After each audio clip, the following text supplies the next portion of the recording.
पिछले एपिसोड में हमने देखा था कि एंसेस्टर जेशिन ने स्पिरिट गिल्ड के ऊपर आकर अटैक कर दिया था और वो यहाँ पर आने के बाद पूरी की पूरी स्पिरिट गिल्ड को बर्बाद करने की कोशिश कर रहा होता है। स्पिरिट गिल्ड वाले अपनी पावर का यूज करते हुए उस एंसेस्टर जेशिन के साथ फाइट करने की कोशिश करते हैं, लेकिन फिर भी वो उतना कुछ खास अटैक कर नहीं पा रहे थे। चूफेंग भी यहाँ पर आकर पहुंच चुका था, जो कि हेल्प करने के लिए आया था अपने स्पिरिट गिल्ड की, लेकिन फिर भी वो यहाँ पर उतना कुछ खास कर नहीं पाता। स्पिरिट गिल्ड का मास्टर भी आकर पहुंच जाता है और वो भी यहाँ पर जेशी के साथ मुकाबला करने की कोशिश करता है, लेकिन तब भी जेशी ज्यादा स्ट्रॉन्ग था। चूफेंग को समझ में आ चुका था कि अगर उसको जेशी को हराना है तो उसको उसी मंकी की हेल्प लेनी पड़ेगी जो कि घोस्ट टावर के अंदर रहता है। वही अगर उसकी हेल्प करता है तो ही यहाँ पर उसका स्पिरिट गिल्ड बचेगा और वो जेशी को हरा पाएगा। तो चूफेंग जा चुका था उसी घोस्ट टावर के अंदर, जिसके बाद यहाँ से ये एपिसोड शुरू होता है। तो इस एपिसोड की शुरुआत में हम घोस्ट टावर के 4th फ्लोर का सीन देखते हैं। चूफेंग जैसे ही वहां पर आया था वो कहने लग जाता है कि अब तो यहाँ पर उस मंकी को दिख ही जाना चाहिए क्योंकि वो यहीं पर कैद है ना। तो जैसे वो उसका नाम लेता है वहां पर वो मंकी आकर पहुंच जाता है, जो कि हेवन मार्शल रेल्म के 9th स्टेज पे मौजूद है। जैसे ही वो यहाँ पर मंकी देखता है चूफेंग को, वो कहना चाहता है कि अरे चूफेंग, मुझे तो यकीन ही नहीं हो रहा कि तुम तो ब्लू रोब स्पिरिट्स बन चुके हो, वो भी इतनी जल्दी। क्या कमाल की बात है, तुमने तो अजूबा कर दिया। मैंने सुना कि तुम्हारे पास वो असुरा कुल्हाड़ी जो है वो भी आकर पहुंच चुके हैं, तो मुझे दिखाओ ना कि वो कैसे दिखती है। चूफेंग उसको अपनी असुरा एक्स भी दिखाता है और जैसे वो देखता है मंकी तो उसको देखकर वो हैरान रह चुका था कि यार क्या कमाल की चीज है। वो जैसे यहाँ पर उस कुल्हाड़ी को छूने की कोशिश करता है, सीधा उड़कर दूर फेंका जाता है। चूफेंग उसको बताने लग जाता है कि तुम जो की बस की बात नहीं है इस कुल्हाड़ी को छूना। जिसके पास असुरा गॉड की पावर है वही यहाँ पर इस कुल्हाड़ी को छू सकता है, जैसे कि मैं हूँ। और मैं इसको छूता नहीं बल्कि बहुत अच्छे से चलाता भी हूँ। तो अब चलो, जो तुम्हारा काम है वो जल्दी जल्दी पूरा करो, मुझे यहाँ से बाहर निकालो, उसके बाद मैं तुम्हारी हर चीज में मदद करूंगा। कोई भी मुसीबत आने दो, कुछ भी आने दो, मैं तुम्हारा साथ देने के लिए तैयार हूँ, बस तुम्हें मेरी हेल्प करनी है। तो चूफेंग कहता है कि बिल्कुल सही बात है, बाहर कुछ और भी बंदे मौजूद हैं जो मार खाना चाहते हैं, तो मैं तुम्हें इसलिए ले जाना चाहता हूँ कि ताकि तुम उनकी बचा सको और उनका जो सपना है तुम उसको पूरा कर सको। तो मंकी कहते हैं कि ठीक है मैं तुम्हारा ये काम कर दूंगा, लेकिन उससे पहले तुम्हें एक टेलीपोर्ट करने वाला फॉर्मेशन क्रिएट करना पड़ेगा जो कि डायरेक्ट बाहर खुलता होगा, जिसके जरिए मैं इस घोस्ट टावर के अंदर से बाहर निकल सकता हूँ, क्योंकि अगर मैं बाहर नहीं निकला तो मैं तुम्हारी मदद कैसे कर पाऊंगा। तो चलो फटाफट से मुझे यहाँ से बाहर निकालने का काम शुरू कर दो। तुम ब्लू रोड स्पिरिटिस्ट तो बनी चुके हो, तो मैं तुम्हें सिखाता हूँ कि वो टेलीपोर्ट करने वाला फॉर्मेशन कैसे बनाता है। 10 दिन के अंदर तो तुम सीख ही जाओ क्या। लेकिन तभी वहां पर कोई ना जाती और कहना चाहती कि उसकी कोई जरूरत नहीं पड़ेगी। वो चूफेंग से कहना चाहती कि चूफेंग चलो यहाँ से, अगर यहाँ पर तुम इसकी बातें मानते रहोगे 10 दिन लगा दो कि वो फॉर्मेशन सीखने में, तब तो स्पिरिट गिल्ड पूरी तरह से बर्बाद हो जाएगा। हम चलते हैं यहाँ से। तो ये देखने के बाद वो जो मंकी था कहना चाहते कि यार तुम तो असुरा रेल्म की स्पिरिट हो, तुम यहाँ पर क्या कर रही हो, तुम चूफेंग के पास कैसे आ गए, क्या कमाल की बात है। चूफेंग ने क्या क्या अपने पास रखा, लेकिन वो कुछ और कह पाता कि तब तक कोई यहाँ चूफेंग को लेकर जा चुकी थी। उधर अभी तक कि वो जो जेशी था वो मुकाबला कर रहा था उसी स्पिरिट गिल्ड के एंसेस्टर का, और दोनों का जो बैटल होता है वो काफी ज्यादा कमाल का होता है। जेशी तो अभी भी साथ ही स्ट्रॉन्ग लगता है कि वो बहुत ज्यादा गुस्से में आया था, वो आज रुकने वाला नहीं था, उसको किसी भी हालत में उस स्पिरिट गिल्ड को खत्म करना था। तो वो अपने जितने भी अटैक होते हैं वो सभी अटैक का यूज करता है। तो एंसेस्टर भी अपनी पावर को यूज कर रहा था। दोनों के अटैक काफी ज्यादा कमाल के होते हैं, लेकिन फिर भी वो जेशी कहना चाहते कि तुम कितनी भी कोशिश क्यों ना कर लो, तुम मेरा मुकाबला नहीं कर सकते, मैं तुम्हें आसानी से हरा दूंगा। वो यहाँ पर फायर के पावर को यूज करता, तो वही वो जो स्पिरिट गिल्ड का एंसेस्टर था वो अपने आइस के पावर को यूज करता। दोनों के दोनों अपनी पावर का यूज करते हुए एक दूसरे के ऊपर अटैक कर रहे थे। उनका बैटल बहुत ज्यादा इंटेंस होता है, जिस वजह से हर तरफ बिल्कुल धुआं होने लग गया था, सब जगह टूटने फूटने लग जाती है और सारे लोगों की जान खतरे में आ चुकी थी। ऐसा लग रहा था कि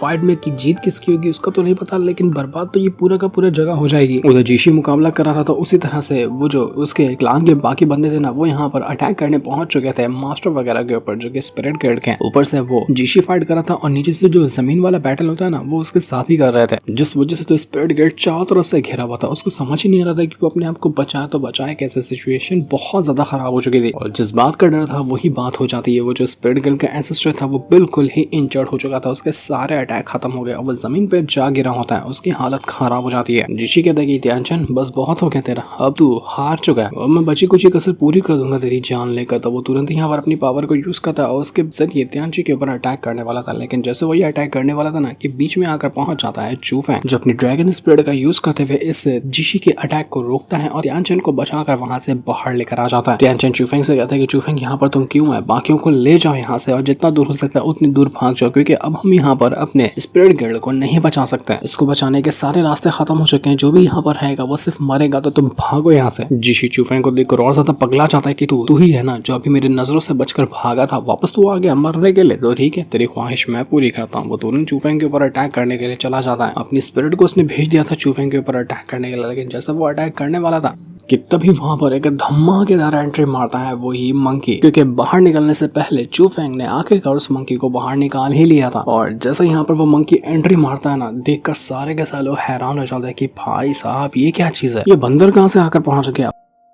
वो मंकी कहना लग जाता है कि जिसने भी चुफेंग को हाथ लगाने की कोशिश की मैं उसका पूरा खानदान मिटा दूंगा। जीशी तो पहचान लेता है उस मंकी को, कहना लग जाता है कि तुम तो डिमोनिक किंग हो, तुम यहाँ पर क्या कर रहे हो, मुझे तो समझ नहीं आ रहा था कि आखिर यहाँ पर तुम चुफेंग का साथ कैसे दे सकते हो, तुम्हारा और चुफेंग का रिश्ता क्या है, तुम तो हजारों सालों से उस घोस्ट टावर के अंदर कहते ना, तुम बाहर निकले कैसे, और तुम बाहर निकलने के बाद भी चुफेंग का ही साथ दे रहे हो, आखिर उसने तुम्हारे लिए ऐसा क्या कर दिया। सबके सबकी हालत खराब हो चुकी थी क्योंकि ये मंकी वो कोई नॉर्मल नहीं है, वो बहुत ज्यादा स्ट्रॉन्ग है, उसका मुकाबला करना किसी के भी बस की बात तो नहीं थी। तो मंकी कहते कि पता है चुफेंग ने मुझे यहाँ से बाहर निकाला, और जिसने मुझे बाहर निकाला तो उसी के ऊपर अटैक करने वाला था, इसलिए मैं तो तुझे नहीं छोड़ूंगा। जितने भी जीशी के क्लान वाले थे वो तो अपने कदम पीछे करने लग जाते कि नहीं भाई हम यहाँ पर इसका मुकाबला नहीं कर पाएंगे, हमने तो अभी तक सिर्फ किताबों में पढ़ कर रखा था ये मंकी के बारे में कि कितना ज्यादा कमाल का, और आज जब हम इसकी पावर को अपनी आंखों से देख रहे हैं ना, हमें लगता कि कोई भी हमारे इस क्लान का उसका मुकाबला कर पाएगा, ये हमारे पूरे क्लान को डिस्ट्रॉय कर देगा। जीशी कहते हैं कि हम जी क्लान वाले हम यहाँ पर कदम पीछे नहीं करते, चाहे मरेंगे या फिर मारेंगे। देखते हैं मंकी तो यहाँ पर क्या ही बिगाड़ लेता है मेरा। वो तुरंत यहाँ पर अपनी फायर पावर को यूज करते हुए उस मंकी के ऊपर अटैक कर देता है। तो मंकी कहने लग जाता है कि अबे बस कर यार, तू गलत बंदे से पंगा ले रहा है, मैं तेरा वो हाल करूंगा जिसके बारे में तूने कभी सपने में भी नहीं सोचा होगा। वो तुरंत यहाँ पर सीधा अटैक देकर मार देता है उसी जी क्लान वाले के ऊपर और जीशी के ऊपर। जैसे ही यहाँ पर अटैक लगता है उस मंकी किंग का, जीशी के सारे अटैक यहाँ पर डिस्ट्रॉय हो चुके थे। इसके बाद तो वो मंकी जो था अपने पेट बीस्ट को बाहर निकाल लेता है जो कि स्पिरिट रेल्म का बीस्ट होता है। और जैसे वो यहाँ पर आया था वो तुरंत ही जितने भी हथियार वगैरह थे, जितने भी बोट वगैरह थे ना, जिनके ऊपर इन जीशी के साथियों ने वेपन लगा कर रखा था स्पिरिट गिल्ड को तोड़ने के लिए, उस सारी बोट को, सारे वेपन को, सब बंदों को डिस्ट्रॉय करके रख देता है। पटक पटक कर मारता है वो जीशी और उसके सारे साथियों को, जिस वजह से तो उनके सारे हथियार खत्म हो चुके थे और अब वो बिल्कुल खाली हाथ हो चुके थे। सारे बंदों की वाट लगी थी। जीशी अकेला बच जाता है और उसके एक दो गिनती चुनती के साथी बचे थे जो कि कुछ ही टाइम पे वो भी मर जाने वाले हैं। वो जो तियांची था चुफेंग से कहना चाहता है कि चुफेंग तुम्हारा बहुत बहुत शुक्रिया जो तुम सही टाइम पे यहाँ पर मदद लेकर आए। वो मंकी किंग से भी कहने लग जाता है कि आपने हमारे इस स्पिरिट गिल्ड को आज बचा लिया, वरना आज हम खत्म हो गए होते। आपका ये एहसान हम कभी नहीं भूलेंगे। चुफेंग भी तियांची से कहने लग जाता है कि मैं तो स्पिरिट गिल्ड का ही एक मेंबर हूँ, तो ये मेरा फर्ज बनता है कि जहाँ का मैं मेंबर हूँ उस जगह को प्रोटेक्ट करने के लिए कुछ तो करो, इसलिए मैंने ये किया। आपको मुझे थैंक यू कहने की कोई जरूरत नहीं है। जितने भी दुश्मन थे सभी का अब तक के खात्मा हो चुका था और यहाँ पर ये जो बैटल था वो स्पिरिट गिल्ड वालों ने जीत लिया होता। तो चुफेंग कहना चाहते हैं कि अब ये बैटल खत्म हो चुका है तो मुझे यहाँ से जाना होगा। चुफेंग और बाकी सारे लोग वहाँ से स्पिरिट गिल्ड से निकल जाते हैं अपने सेट में जाने के लिए। और रास्ते में मंकी जो था चुफेंग को बताने लग जाते हैं कि चुफेंग तुझे पता है जितना टाइम तक कि मैं उस घोस्ट टावर के अंदर था ना, घोस्ट टावर के बहुत सारे ट्रेजर को मैंने अपने बैग में भर लिया है। मुझे पता था कि मैं कभी ना कभी तो बाहर निकलूंगा, जब बाहर निकलूंगा तो ये मेरे काम आएंगे। तो देखा मेरा दिमाग क्या कमाल का ना, ले चेक कर ट्रेजर इसके अंदर कैसे कैसे है। कोई भी चुफेंग को बता दे कि वाह इसमें बहुत कमाल का ट्रेजर है। वो मंकी मुझे पागल तो लगता है लेकिन तुम्हारे लिए बहुत अच्छे काम करता है। चुफेंग भी खुश कि चलो वाह क्या कमाल की चीज मिली है। चुफेंग यहाँ पर उस मंकी को सूरू और सुमिंग के बारे में बताता है कि मुझे उनको ठीक करना है, क्या आपके पास कोई तरीका है कि मैं उसको कैसे ठीक कर सकता हूँ। तो मंकी किंग कहता है कि एक बार मुझे वहां पर ले चलो, मैं देखता हूँ कि मैं क्या कर सकता हूँ। तो वहीं हम यहाँ पर उस मास्टर को देखते हैं जो कि सूरू और सुमिंग का ख्याल रखा था। उनकी जो बॉडी थी वो उसको बचाने की कोशिश कर रहा था क्योंकि उनकी सोल तो वो बॉल में जा चुकी है ना, तो उनकी बॉडी को वो सेव करने में लगा हुआ था। लेकिन फिर भी यहाँ पर वो बॉडी के ऊपर जो पावर लगी हुई थी वो टूटने लग जाती है, मतलब कि अब बॉडी भी खत्म हो जाएगी। तो जैसे ही वहाँ पर मंकी किंग आता है वो देखने लग जाता है कि यहाँ पर ये हो क्या रहा है इनको। वो तुरंत यहाँ पर अपनी पावर को यूज करता है। पावर का यूज करने के बाद सूरू और सुमिंग की जो बॉडी थी उनको एक प्रोटेक्शन के अंदर डालने की कोशिश करता है। उसने अपनी सारी पावर को यूज करते हुए उनके सामने एक प्रोटेक्शन बैरियर क्रिएट कर दिया था ताकि वो बॉडी खत्म ना हो जाए। ये फॉर्मेशन होता है रीइंकार्नेशन वाला, जिसके जरिए वो यहाँ पर उन दोनों को ठीक भी कर रहा था और उनको बचाने की भी कोशिश कर रहा था। मास्टर की हालत तो काफी ज्यादा खराब थी जो इतने टाइम से सूरू और सुमिंग की जो बॉडी है उसका ख्याल रख रहे थे। तो मंकी कहता है कि जाओ जाओ तुम आराम करो, मैं यहाँ पर हूँ ना, मैं आ गया हूँ ना, मैं सब कुछ हैंडल कर लूंगा। मुझे समझ में आ चुका है कि मैं इनको कैसे ठीक कर सकता था, बस थोड़ी सी मेहनत लगेगी। तो वो अपने फॉर्मेशन के जरिए अभी भी सूरू और सुमिंग को ठीक करने में लगा हुआ था। उन दोनों को आंखें जो खुल जाती है उनकी, उनको होश तो आ चुका था लेकिन अभी तक के वो बिल्कुल पोजेस थे उसे हेवनली पर्ल की पावर की वजह से, और उनको अभी भी होश नहीं था, वो अभी भी अपने होश में नहीं होते और उसके जरिए वो अटैक करने के लिए तैयार थे चुफेंग और उसके दोस्तों के ऊपर कि हम तुम्हें नहीं छोड़ेंगे। वो उनको अपना दुश्मन मानने लग गए थे। और मंकी जो होता है वो तुरंत अपनी पावर का यूज करते हुए उनको कंट्रोल करने की कोशिश करता है। चुफेंग भी बीच में आ जाता है और वो उनको समझाने की कोशिश करता है कि सूरू सुमिंग पहचानो मुझे और होश में आओ, तुम किसके ऊपर अटैक कर रही हो। मुझे पता है कि तुम मेरी मेरी बात सुन सकती हो, बस मेरी बात सुनो, समझो और यहाँ पर अपने आप को होश में लाने की कोशिश करो। यही तरीका है तुम दोनों को बचाने का, वरना अगर हमने कुछ नहीं किया तो तुम कभी नहीं बच पाओगे। मैं यहाँ पर तुम्हें बचाने के लिए आया हूँ, लेकिन फिर भी सूरो और सोमिंग को सुनने के लिए तैयार ही नहीं थे। वो अभी भी यहाँ पर उसके ऊपर अटैक कर रहे थे और जितना भी फॉर्मेशन बनाया था मंकी ने उसको डिस्ट्रॉय करने में लगे हुए थे। दोनों की पावर जो थी वो बहुत ज्यादा कमाल की हो चुकी थी। ज़िलिंग को भी बीच में आना पड़ता, सब लोग चूफेंग के दोस्त बीच में आ चुके थे और वो यहाँ पर उन दोनों से अटैक करने की कोशिश कर रहे थे। अटैक वो करते तो उसके साथ साथ वो उसको समझाते भी कि देखो तुम कौन हो, अपने आप को पहचानो, और वो जो बॉल ने तुम्हारे ऊपर पोजीशन हासिल करके रखा है उसके पोजीशन से बाहर निकलने की कोशिश करो। यही एक रास्ता है, वरना तुम कभी भी बाहर नहीं आ पाओगे।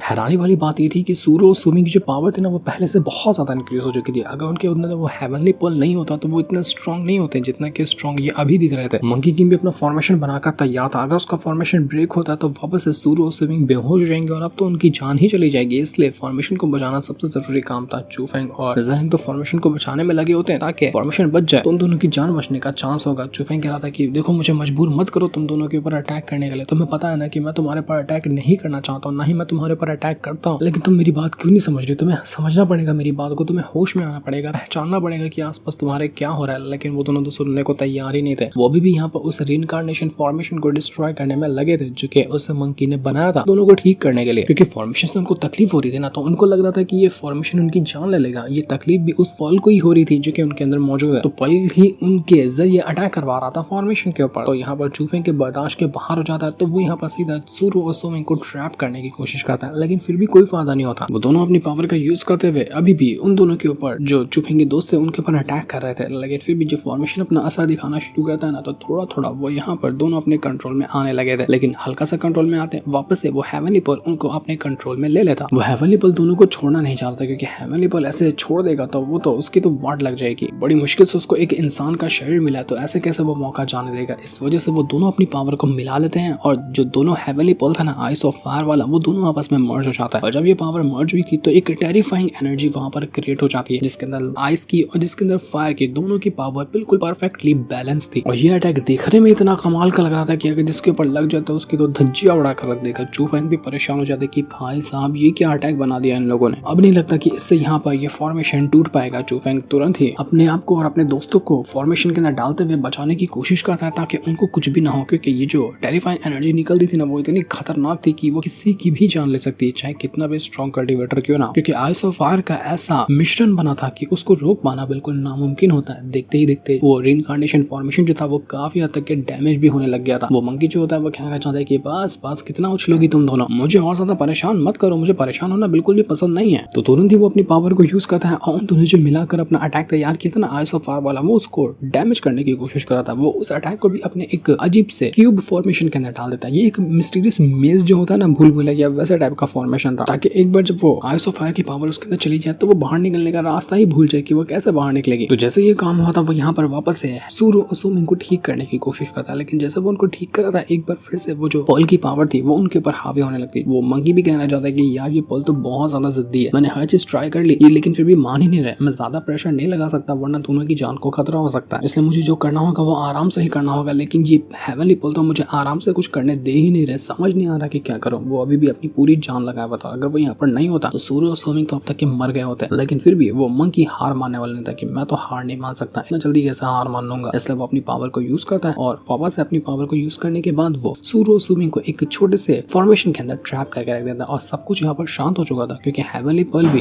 अब सप्रेस हो गया होता है। मंकी ने आखिरकार उस हेवनली पल को सप्रेस कर दिया दोनों के अंदर, मतलब अब यहाँ पर वो हेवनली पल रहेगा तो दोनों के अंदर, लेकिन वो उनको कंट्रोल नहीं कर पाएगा। मंकी कहता है कि फिक्र मत करो, दोनों अब बिल्कुल सुरक्षित है, मैंने दोनों की जान बचा ली है। हालांकि दोनों की कल्टीवेशन पावर अभी बहुत कम है और ये इनकी पावर तो कम है लेकिन इनके अंदर जो ताकत है ना वो भी काफी ज्यादा कम हो चुकी है, थोड़ा सा टाइम लगेगा इनको रिकवर होने में। ये काम करने में तो मैं बहुत ज्यादा थक गया, मेरी पूरी की पूरी एनर्जी चली गई। एक काम करो, जाओ मेरे लिए केला लेकर आओ, केले ही यहाँ पर मुझे मेरी एनर्जी को वापस रिकवर करने में हेल्प करते हैं। बड़ी मेहनत लगी यार, बहुत तकलीफ दी इन दोनों ने मुझे। चूफेंग की खुशी का ठिकाना नहीं था कि चलो आखिरकार कामयाब रहे हम, और सूरो और सुमिंग अब कुछ टाइम के अंदर होश में आ जाएंगे बिल्कुल पहले की तरह। ज़िलिंग जो थी वो चूफेंग से कहना चाहती कि उस मंकी ने बताया कि सूरो और सुमिंग तो बस कुछ टाइम के अंदर होश में आने वाले हैं, सब कुछ तुम्हारा काम हो गया, दुश्मन भी खत्म हो गया, तो तुम अब आगे क्या करने वाले हो, क्या सोचा है आगे की प्लानिंग के बारे में। तो चूफेंग कहता है कि मैं तो सोच रहा हूँ कि अपने सेक्ट को वापस से रीबिल्ड करूँ जो कि अब खत्म हो चुका था, मैं उसको वापस से पहले जैसा करना चाहता हूँ। तुम क्या करने के बारे में सोच रही हो। तो जेलिंग कहते कि मैं तो बदला लूंगी उन लोगों से जिसने मेरी पूरी की पूरी फैमिली को बर्बाद किया, क्योंकि मेरी पूरी फैमिली दुश्मनों के हाथों खत्म हो गई थी। तो मुझे बचाने के लिए मेरे ग्रैंडपा जो है ना वो मुझे 9 हेवन के अंदर से बाहर निकाल कर ले आए, वरना मैं यहाँ की नहीं हूँ, मैं यहाँ पर नहीं रहती हूँ, मैं दूसरी जगह रहती थी, लेकिन वहां से मुझे बचाने के लिए ग्रैंडपा मुझे यहाँ लेकर आ गए। तो मेरा बस एक ही मकसद है कि जितने भी मेरे दुश्मन है ना सभी को मैं ढूंढूं और उनकी जान लूं। तो चूफेंग कहता है कि तुम्हारे दुश्मन मेरे दुश्मन, मैं तुम्हारा साथ दूंगा, जिसने भी तुम्हारी फैमिली के साथ ऐसा किया है उनको सबक सिखाने में। तो ये सुनने के बाद जेलिंग काफी ज्यादा खुशी आती है, वो बिल्कुल इमोशनल हो चुकी थी चूफेंग का ऐसा सपोर्ट देखकर उसके लिए। तो ये देखने के बाद चूफेंग जो होता है वो जेलिंग को वहां से घुमाने ले जाते हैं, चलो आज की रात तो बहुत कमाल के पूरे जगह की सैर करके आते हैं। ये लोग तो सैर करने चले गए थे, लेकिन तभी हम देख पाते हैं कुछ लोगों को जिनकी नजर चली आती है इन लोगों के ऊपर, लेकिन नहीं बताया जाता कि आखिर ये लोग थे कौन और आखिर क्यों चूफेंग और जेलिंग को इस तरह से देख रहे थे। ये हमें नेक्स्ट एपिसोड में पता चलेगा जिससे इनको दिखाते हैं। साथ ही ये वाला एपिसोड यही पर एंड हो जाता है। Thanks for watching.